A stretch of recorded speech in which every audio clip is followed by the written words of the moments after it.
আরে সবাই দৌড়ে এইগুলো বেকার।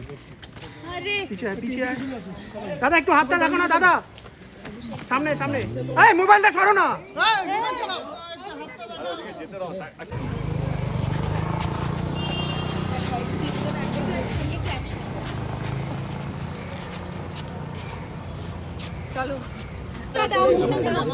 শরীর কেমন আছে? প্রচার শেষ আর দেশের জন্য প্রস্তুতি শুরু, সব মিলিয়ে না, আজকে ভোটের কথা বলি যে কি বলবে গণতান্ত্রিক অধিকার প্রয়োগ করলে প্রতি বছর তুমি এবার একটা মডেল বুথে এবং সপরিবারে এসছো, পিঙ্ক বুথ আমার জবে থেকে ভোট দিচ্ছে সাবসিডিতে দিয়ে, তো এবারও তাই। এটাই বলবো কি প্রত্যেকটা দল সবাই লড়াই করছে নিজের দলকে জেতানোর জন্য, তাদের কর্মীরা তাদের সবাইকে শুভেচ্ছা। কারণ আজকে আমার যেহেতু দুটো ফেস, একটা ফেজ 1 হয়ে গেছে, phase 2 the biggest festival Indian democracy.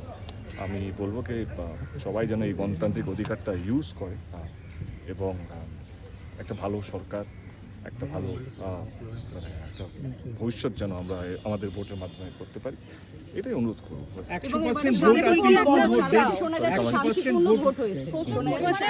Vote percentage বেড়েছে এবং বলা হচ্ছে যে কোথাও এরো এবং সবুজের একটা সেই 50% একটা ওই বিষয়ে একটা, আর আমরা জানি এবার এসআইআর হয়েছে, তুমি নিজেও এসআইআর এর দেখো অঙ্ক তো তাই বলছে, অঙ্ক কি বলছে, আগেরবার আমরা 85% ছিলাম, রাইট? আজকে যদি 7.5 কোটির মধ্যে যদি 90 লাখ ভোটার যদি বাদ যায়, এমনি 12% বেশি ভোট বাদ চলে গেছে।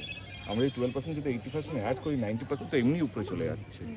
এবং আমার মনে হয় যত এটা হওয়া উচিত, মানে যত বেশি ভোট পাবো তত বেশি ভালো। মানুষকে বোঝাতে হবে প্রত্যেকটা ভোট কিন্তু ইম্পর্টেন্ট, মানুষকে বোঝাতে হবে কি না every vote matters, every vote counts. তো এটা ইটস এ গ্রেট থিং। রইল তৃণমূল কংগ্রেস এবং বিজেপি, আমি আমার দল আমি চাইবো, যেহেতু আমি 1 মাস ধরে দলের হয়ে প্রচার করেছি, আমি চাইবো আমার দল আবার সরকার করুক। এটা আমার মনে হয় এটা তো অন্যায় না। যে কোনো দল তাদের কর্মীরা যেভাবে চায়, আমি আমার দলের জন্য আমি সেটাই চাই কি আমার দল যেন চতুর্থবারের জন্য মমতা ব্যানার্জি শপথ থেকে, এটা তো আমার স্বপ্ন, এটা আমার ইচ্ছে। এবারে বাকিটা 4 তারিখের মধ্যে আমরা সবাই জানতে পারবো, যেরকমভাবে তোমরা জানতে পারবে, যেরকমভাবে আমি জানতে পারবো। কারণ ভোট কে কাকে দিচ্ছে সেটা তো আমি ওই ভগবান, রাজনীতির ভগবান নইকে আমি ভবিষ্যবাণী করতে পারবো। এটাই বলবো কি মানুষ নিজের পছন্দের মতন লোক প্রার্থীকে ভোটটা দিক, এটাই সেখানেই আমার সমর্থন আছে। দেবদা কি বদল চাও এবার? পরিবর্তনগুলো চাইবে না তো, তোমার কিছু চাওয়া? অনেস্টলি বলি, মানে এটা জানি না কতটা ঠিক হবে বলা, আমার মনে হয় কি যেইভাবে পপুলেশন বাড়ছে, মানে আমার মনে হয় কি যে কোনো সরকার, সে রাজ্য সরকারে হোক বা কেন্দ্র সরকারই হোক, কারণ চাকরির অবস্থা দেখতেই পাচ্ছেন, শুধু বাংলা বলে না, ভারতবর্ষে চাকরি যারা বলছে 2 কোটি চাকরি, তারাও আজকে শেষ। আমি একটা পলিটিক্যাল স্টেটমেন্ট দিচ্ছি না। আমার মনে হয় পপুলেশন কন্ট্রোলটা আমাদের মূল হওয়া উচিত, কারণ সেটা উইল টেক 20-25 ইয়ার্স। চায়না একটা সময় আমাদের থেকে অনেকটা এগিয়ে ছিল পপুলেশনে, আজকে চায়নাকে আমরা বিট করি। চায়নার জায়গাটা আমাদের 3-4 গুণ বেশি, মানে ওদের কান্ট্রিটা আমাদের থেকে লাইক এরিয়া ওয়াইজ আমাদের থেকে অনেক বড়, আমাদের সেই কান্ট্রিটা অত বড় না। আমার চাই কি দিদি যদি ফেরত আসে, দিদিকে বলবো এবং সরকারকে বলবো, যেই হোক না কেন, এবং আমার মনে হয় কি কেন্দ্র সরকার স্পেশালি সবকটা রাজ্য সরকারকে মিলিয়ে একটা লং টার্ম প্ল্যান করতে, এটা 20-25 বছর লাগবে এই প্ল্যানটা। এখন থেকে কিভাবে আমরা পপুলেশন কন্ট্রোলের মধ্যে যাব, কারণ এই পপুলেশন কন্ট্রোল করলেই দেখবে চাকরি, অনেক কিছু সমস্যার সমাধান হবে, তো আমার মনে হয় কি পপুলেশন কন্ট্রোলটা এখন আমাদের মূল বিষয় হওয়া উচিত। Because it will take 10-20 years, মানে এটা আজকে বললে 1 বছরের মধ্যে হবে না। এটা ঘাটাল মাস্টার প্ল্যানের মতো নয় কি 5 বছরের plan, it will take 20-25 years একটা রোড ম্যাপ। আমার অনুরোধ কেন্দ্র সরকার এবং রাজ্য সরকারকে এইটা নিয়ে একটা জয়েন্টলি ওভারঅল ইন্ডিয়াতে যদি একটা সব স্টেট মিলিয়ে, দেশের প্রধানমন্ত্রী মিলিয়ে যদি এটাকে নিয়ে উদ্যোগ নেয়। দেব, একটা খুব গুরুত্বপূর্ণ প্রশ্ন, যে কেন্দ্রীয় বাহিনীর বেশ কড়াকড়ি বা বাড়াবাড়ি চোখে পড়েছে আজকে। উত্তর 24 পরগনা গোবরডাঙ্গায় লুঙ্গি পরে গিয়েছে বলে তাদেরকে ভোট দিতে দেওয়া হয়নি, নাতির প্যান্ট পরে গিয়ে ভোট দিতে হয়েছে। তো এই ধরনের ডিসক্রিমিনেশন কি বলবে? ভোট তো গণতান্ত্রিক অধিকার। কারেক্ট। তোমাদের মনে হচ্ছে এটা অন্যায়? জোরে বলো হ্যাঁ না। তোমারও তো একটা সে আছে, রাইট? শুধু আমি এমপি বা আমি একটা বলে তো আমার সেই ম্যাটার করে, তোমাদের সেও ম্যাটার করে। তোমাদের কি মনে হয় এটা অন্যায় কি অন্যায়? অবশ্যই অন্যায়। এই অন্যায়ের বিরুদ্ধেই আমরা লড়ছি, মানে আমাদের দল লড়ছে। যেটা ভুল সেটা ভুল, বাট যেটা ঠিক সেটাকে ভুল প্রমাণিত করা হচ্ছে জোর করে, সেটা ভুল। এবং আমি এটাকে প্রতিবাদ করছি। আমার মনে হয় এই যে ধর্ম, যেটা আমি সবসময় বলি, মানে আমার মঞ্চ থেকে আমি বলি যে ধর্মকে মাথায় রেখে যদি আমরা সব কিছু, মানে নির্বাচন কমিশন যদি ধর্মটাকে মাথায় রাখে, সিআরপিএফের মতন মানে এমন একটা প্রতিষ্ঠান, মানে এমন একটা এজেন্সি, তারাও যদি কে কোনটা পড়ছে, কাপড় দেখে তাকে ভোট দিতে দেবে না, এটা তো অন্যায়। আর এবং আমাদের দেশের ভাবমূর্তি নষ্ট হচ্ছে আস্তে। আমাদের দেশ একটা সেকুলার দেশ, আমাদের দেশের সমস্ত রকমের ধর্মকে আমরা সম্মান করি, বেশভূষা, আমাদের ধুতিকে সম্মান করি, আমরা সবাইকে সঙ্গীকে সম্মান করি, আমরা মাথায় তিলককে সম্মান করি, যেরকম মাথায় টুপি পরাটাও আমরা সম্মান করি। এটা তো আমাদের দেশের কালচার, এটাই তো আমাদের অহংকার। সেই অহংকার ভেঙে যাচ্ছে কোথাও যেন মনে হয় একটা অন্য একটা ভাবমূর্তি যাদের কাছে আমরা এক্সপেক্ট করি না। একটা ঠিক আছে, পলিটিক্যাল লিডাররা বলছে ভগবান ঠাকুরের নাম নিচ্ছে, এ করছে, ও করছে, ঠিক আছে, কিন্তু এরকম একটা প্রতিষ্ঠান, এরকম একটা সিআরপিএফের মতন বা এজেন্সিসগুলো যার উপরে দেশ ভরসা করে, প্রধানমন্ত্রী বা মুখ্যমন্ত্রী আসবে আর যাবে, যেটা থেকে যাবে এরাই থেকে যাবে, ইসি বলো বা সিআরপিএফ বলো বা ইডি সিবিআই, এরাই তো থাকবে। নেতারা আসবে যাবে, মুখ্যমন্ত্রী আসবে যাবে, প্রধানমন্ত্রী আসবে যাবে, কিন্তু দেশ তো চালায় এরাই, ডেমোক্রেটরাই তো দেশ চালায়। তারা যদি এটাকে অ্যাকসেপ্ট করে নেয়, ডিসক্রিমিনেশন করে নেয়, অ্যাকসেপ্ট করে নেয়, তাহলে আমাদের দেশটা সার্ভাইভ করতে পারবে না। খুব বেশি আমরা খুব তাড়াতাড়ি আমরা সাফোকেট হয়ে যাবো। মানে এটা এইবারে ইলেকশন 2026 ইলেকশনে বাংলায় বিশেষ করে দেখা যাচ্ছে। আমার জানি না এটা তোমরা কীভাবে নেবে, আমার অনুরোধ, দেশ কিন্তু নেতারা চালায় না, শুধু দেশ চালায় কিন্তু বিউরোক্রেটসরা, ডেমোক্রেটসরা।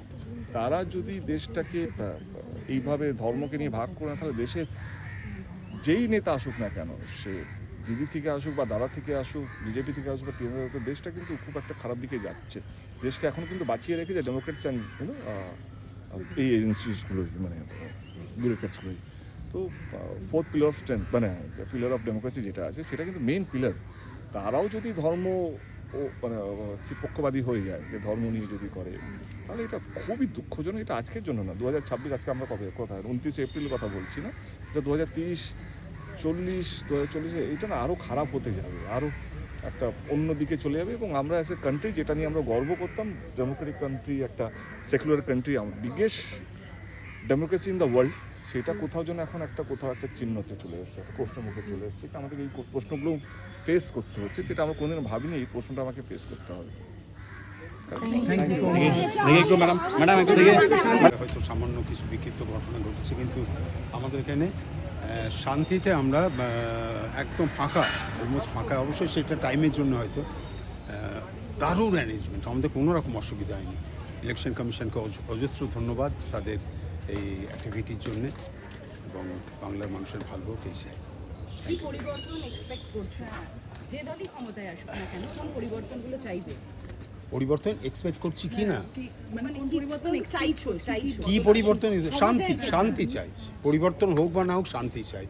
জনগণ ভালো থাকুক, শান্তিতে থাকুক, সুখে থাকুক, সবাই তাদের পরিবার নিয়ে থাকুক। সেটা পরিবর্তন হলেও চাইবো, পরিবর্তন না হলেও চাইবো মানুষের যেন শান্তি থাকে। অশান্তি আর ভালো লাগছে না, অশান্তি যেন কোথাও না।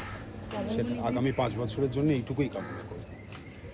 এবং কর্মসংস্থান হোক, স্বাস্থ্য পরিষেবা ভালো হোক, শিক্ষা পরিষেবা ভালো হোক, সেটা পরিবর্তন হোক বা পরিবর্তন না হোক, সব দলের কাছে এইটুকুই আমার কামনা থাকে। Thank you very much. খুব শান্তিতে ভোট দিয়েছি, আর এটাই চেয়েছিলাম সাধারণ নাগরিক হিসেবে। এবং আমারও ইলেকশন কমিশনকে ধন্যবাদ, অনেক ধন্যবাদ।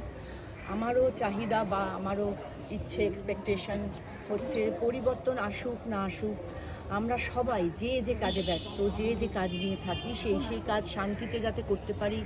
কোনো রকম খবরদারি, কোনো রকম ইনফ্লুয়েন্স করার চেষ্টা কোনো মানুষকে যেন কখনো করা না হয়। কারণ অ্যাজ অ্যান ইন্ডিভিজুয়াল আমাদের প্রত্যেকের অধিকার আছে, মানবিক অধিকার আছে, মৌলিক অধিকার আছে পৃথিবীতে নিজের মতামত নিয়ে এবং নিজের মতো করে বেঁচে থাকার। সেই অধিকারটা যেন কেউ আমাদের কাছ থেকে ছিনিয়ে নিতে না পারে। এখন বলে না, যতদিন বাঁচবো ততদিন যেন আমার অধিকার আমার কাছ থেকে কেউ ছিনিয়ে নিতে না পারে, এটাই বলার। সুতরাং পরিবর্তন আসুক বা না আসুক, প্রত্যেকটা মানুষকে তার জায়গায় শান্তিতে কাজ করতে দেওয়া হোক, এটাই আমার একমাত্র চাহিদা পরবর্তী সরকারের কাছ থেকে। Thank you. একটা আঙুলের ছবিটা